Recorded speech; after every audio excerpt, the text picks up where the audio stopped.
Good morning, children. I think it's good afternoon. Yes. So, good afternoon, all of you. We are going to begin again the chapter, the cop and the anthem.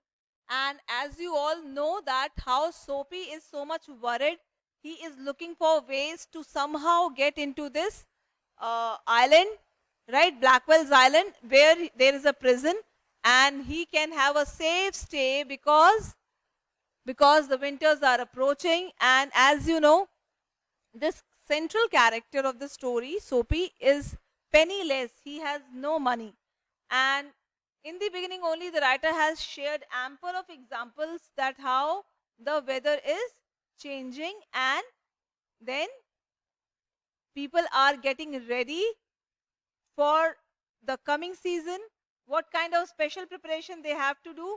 They all must be covered with warm clothes, and their stay should also be having some cozy atmosphere environment so that they can save themselves from the chilling cold, right? Same is the case with Soapy. Soapy is also one of the resident of this name the area where this all happening is going on. Madison Square, right? So Soapy also lives in Madison Square, and he is also preparing to cover to prevent himself from the coming winter season.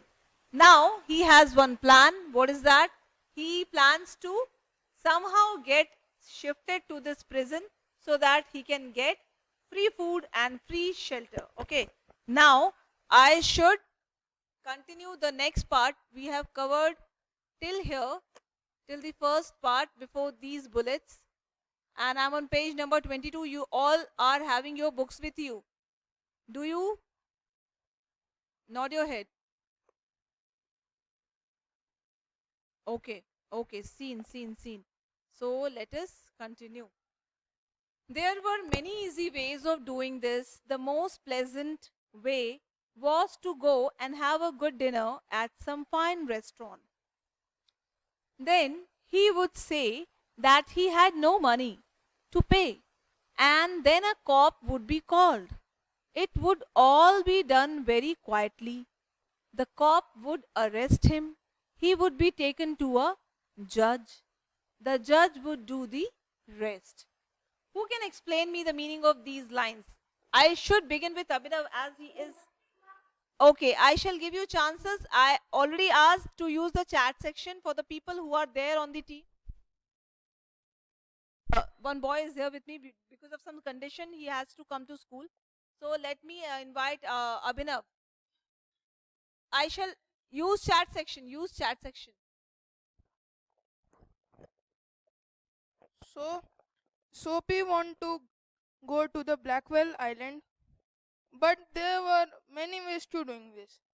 So he thought it the easiest way that he will go to a restaurant where he will order some foods, and the food has in the restaurant the all foods have some cost.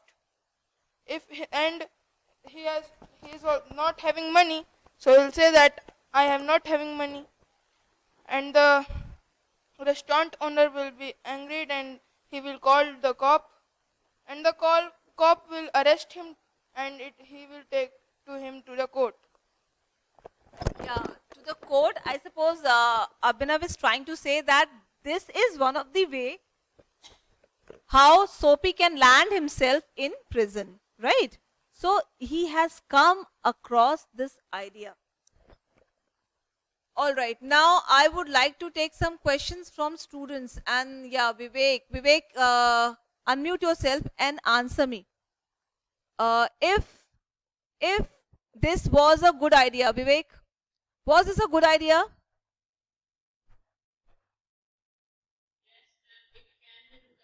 How?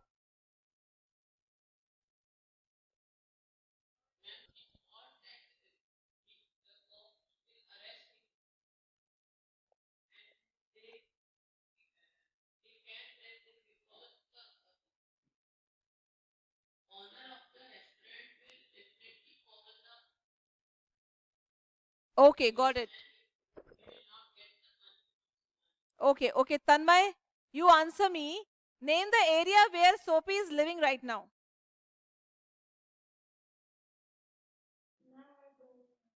Okay, okay. Ankit Singh, name the area where Soapy is living in this story. What is the name of the area? Nobody will unmute. Follow the protocol. Yes, Ankit.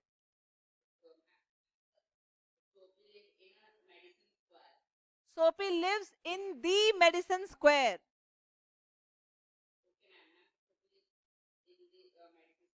Correct, correct. So yeah, we need to go ahead also with the text. So in the similar fashion, we shall proceed one by one. You please, maybe you all are encouraged to use the chat section and we can interact. Soapy Soapy left his seat and walked slowly out of Madison Square to the place where the great street called Broadway and Fifth Avenue meet. Now look carefully, these are the names of the street. Broadway and Fifth Avenue, right? These are the names of the street. He went across this wide space and started north on Broadway. He stopped at a large and brightly lighted restaurant, right? This was where the best food and the best people in the best clothes appeared every evening. Now, look how he has identified, he has chosen the place. He has decided that, okay, this should be my restaurant. This is the best restaurant where the richest people would dine themselves and would enjoy the meals, would come to sit, right? So, if he do some mischief over here, he would definitely be not pardoned and he would be punished. So easily he can find a way to go to the prison. Let's see if this plan is successful. Soapy believed that above his legs he looked all right. His face was clean, his coat was good enough. If he could get to a table, he believed that success would be his. The Look at the illustration. The illustration is telling that this is the restaurant and who seems to be Soapy? The man with this, the man who is sitting, who is standing idle, and the person who is pointing a finger, he seems to be the owner of the restaurant, right? Now, what is happening? The part of him that would be seen above the table would look all right. The waiter would bring him what he asked for. He began thinking of what he would like to eat. In his mind, he could see the whole dinner. The cost would not be too high. He did not want the restaurant people to feel any real anger, but the dinner would leave him filled and happy for the journey to his winter home. So this is all going on in his head. But as Soapy put his foot inside the restaurant door, the head waiter saw his broken old shoes and the torn clothes that covered his legs. Strong and ready hands turned Soapy around and moved him quietly and quickly outside again. Oh my God. It seems that his plan is not working. He has not been allowed by this man. Look at his man. He seems to be in conversation with Soapy. And what do you find from his body language? He is definitely telling something, right? He's telling that you are not able to come here because here rich people. Correct, correct. So now,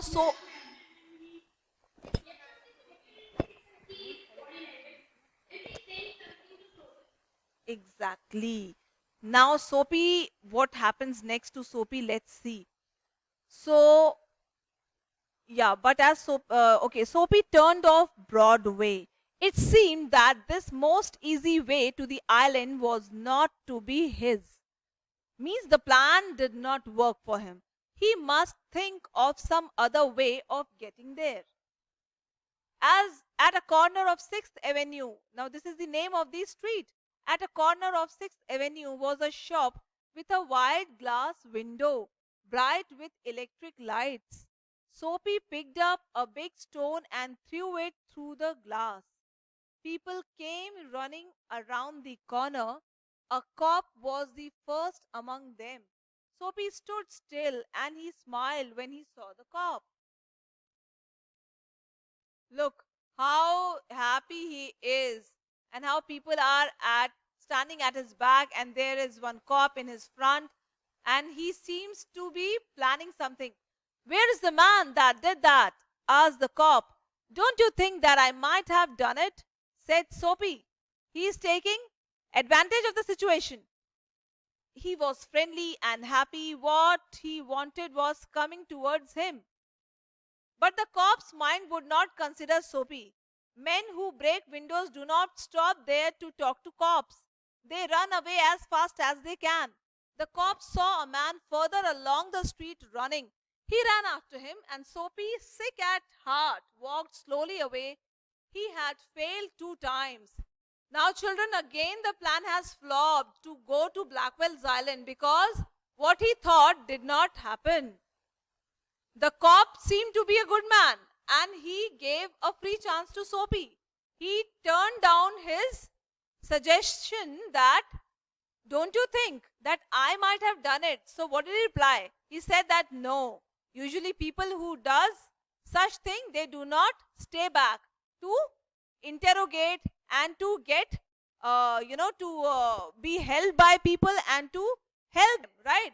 So he would not consider Soapy as a culprit, and he ran after another man who was walking and running in the street. I hope the text is clear. You may reply in the chat section, yes, ma'am.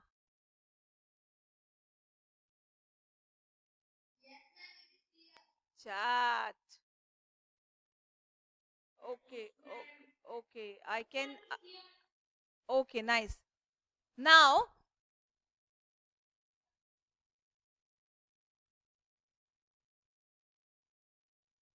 yeah. So I need to start from this place. Across the street was another restaurant. It was not so fine as the one on Broadway. The people who went there were not so rich. Its food was not so good. Into this, Soapy took his old shoes and his torn clothes, and no one stopped him. He sat down at a table and was soon eating a big dinner. Right? When he had finished, he said that he had no money. Get busy and call a cop, said Soapy, and don't keep a gentleman waiting. No cop for you, said the waiter. He called another waiter. The two waiters threw Soapy upon his left ear on the hard street outside. Oh God, so he has been thrown out of the restaurant. Huh? But he was expecting something else. He stood up slowly, one part at a time, and beat the dust from his clothes. Prison seemed only a happy dream. The island seemed very far away.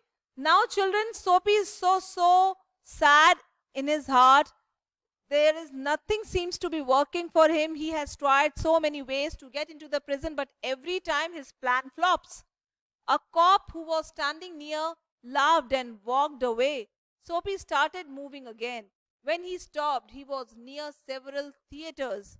In this part of the city, streets are brighter and hearts are more joyful than in other parts. Women and men in rich warm coats moved happily in the winter air. A sudden fear caught Soapy. No cop was going to arrest him. Right?